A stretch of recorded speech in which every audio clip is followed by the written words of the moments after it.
California Adult Education Program, Technical Assistance Project.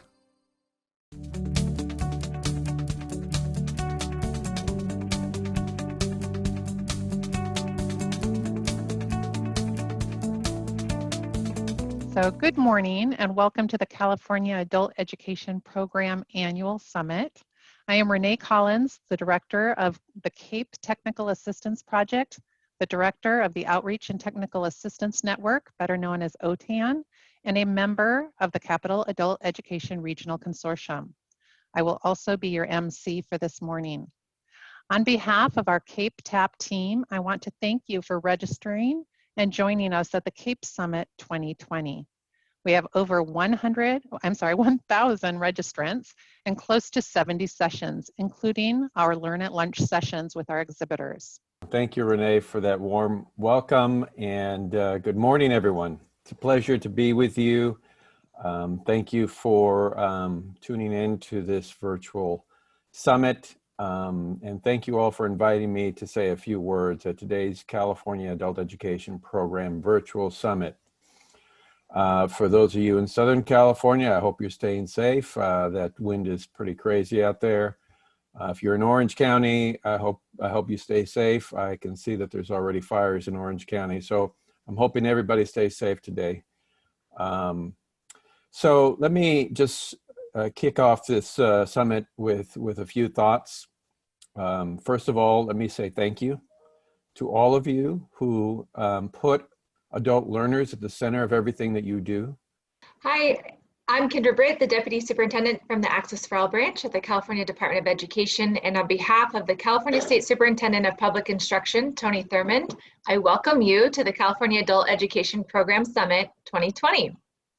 I know that due to COVID-19, adult education programs in California have had to shift instructional delivery to ensure that adult learners are able to continue in or start a program to improve their skills to acquire a job, learn English, gain skills, earn a high school diploma or high school equivalency certificate, and even help their own children to be successful in school. Thank you for being here, and I hope that you are all staying safe. I am greeting you from my dining room because we have no power, so I am trying to reserve a computer battery with no virtual background that Kendra had designed for me. And so I just really want to welcome you to this summit. It truly is, as Kendra said, packed with many wonderful sessions. And I know that I'm having a hard time picking some of the sessions I want to go to because they're competing against each other on this schedule. Adult education in California truly pivoted this year to move to online, whether it was in community college non-credit programs or in our K-12 adult education schools. You all stepped up to the challenge that COVID-19 presented us when you shifted to online learning or some type of distance learning for your students to enable them to continue their goal. And thank you. Thank you for everything you've done for our students. As our theme is these unprecedented times. It's I know it probably sounds overused, but it's a term that always comes to mind with every day and every change, and it's going to continue.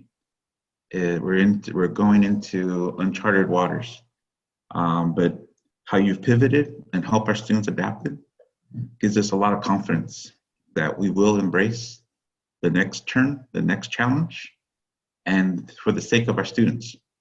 And as we know, those hardest impacted by these times are the demographics that fit perfectly into the students we serve. It's those that are with the lower educational attainment levels, those that already have academic barriers, and there are our immigrant workforce. And good morning, everyone out there. Good to have a chance to speak with you. I'm going to share my screen so I can show my slides, and we'll get started. As I said, it's a real pleasure. I got a chance to listen in early and to hear Chancellor Oakley, and I'm going to reinforce at the beginning some of the points he was raising with you, because I think adult education is often not given the attention it needs and deserves. Those of you who are adult educators know it's important. And so I'm going to just start there. Why? Why is it so important? I'm going to be the moderator. Carolyn and Javier will be on each panel. And what we did is break it up into various strands for the summit. And so we'll be covering most of these areas as best we can. And we'll have presenters on or people that are involved in this effort. And they'll give you a little spiel on what they're doing and how it connects with what the state's doing. Hi, good morning, everyone. We're so excited you're here. We're glad you're here this morning to learn about what we've done at Corona and Norco Adult School to take our school beyond emergency remote teaching. So first off, we're going to start with some introductions, and then I'll go through our little bit of housekeeping. And while I'm doing this, Kevin, can you manage the chat? Because we might need to put the link for our website in there. Thank you. I'd like to welcome you all today to this presentation titled Strategies and Resources for Accurate Reporting of Outcomes Data in TOPS Pro Enterprise for CAEP Consortia. It's quite a mouthful. I'm hoping that this information is really useful to you, and I really want us to have a dialogue, and I want to make this as interactive as possible.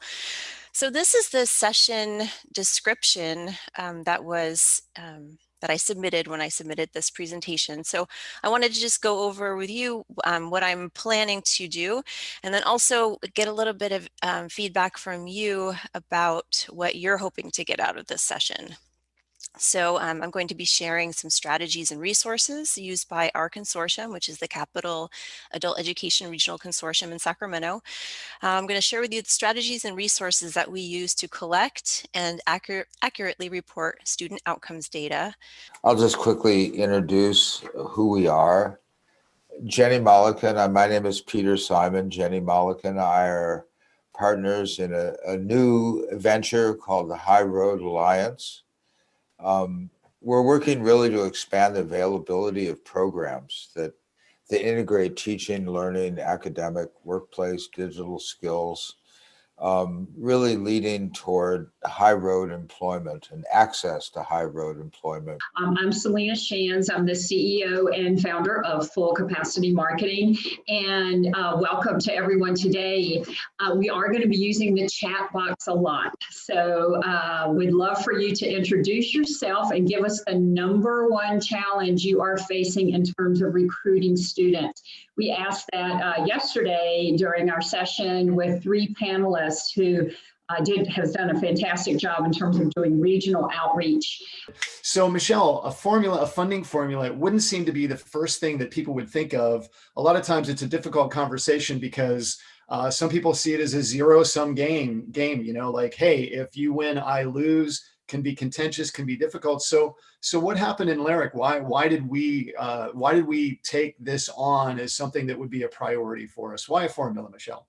Talk about current practices, some strategies, and really ultimately increase awareness and inspiration to enact change. Take a moment to read that quote.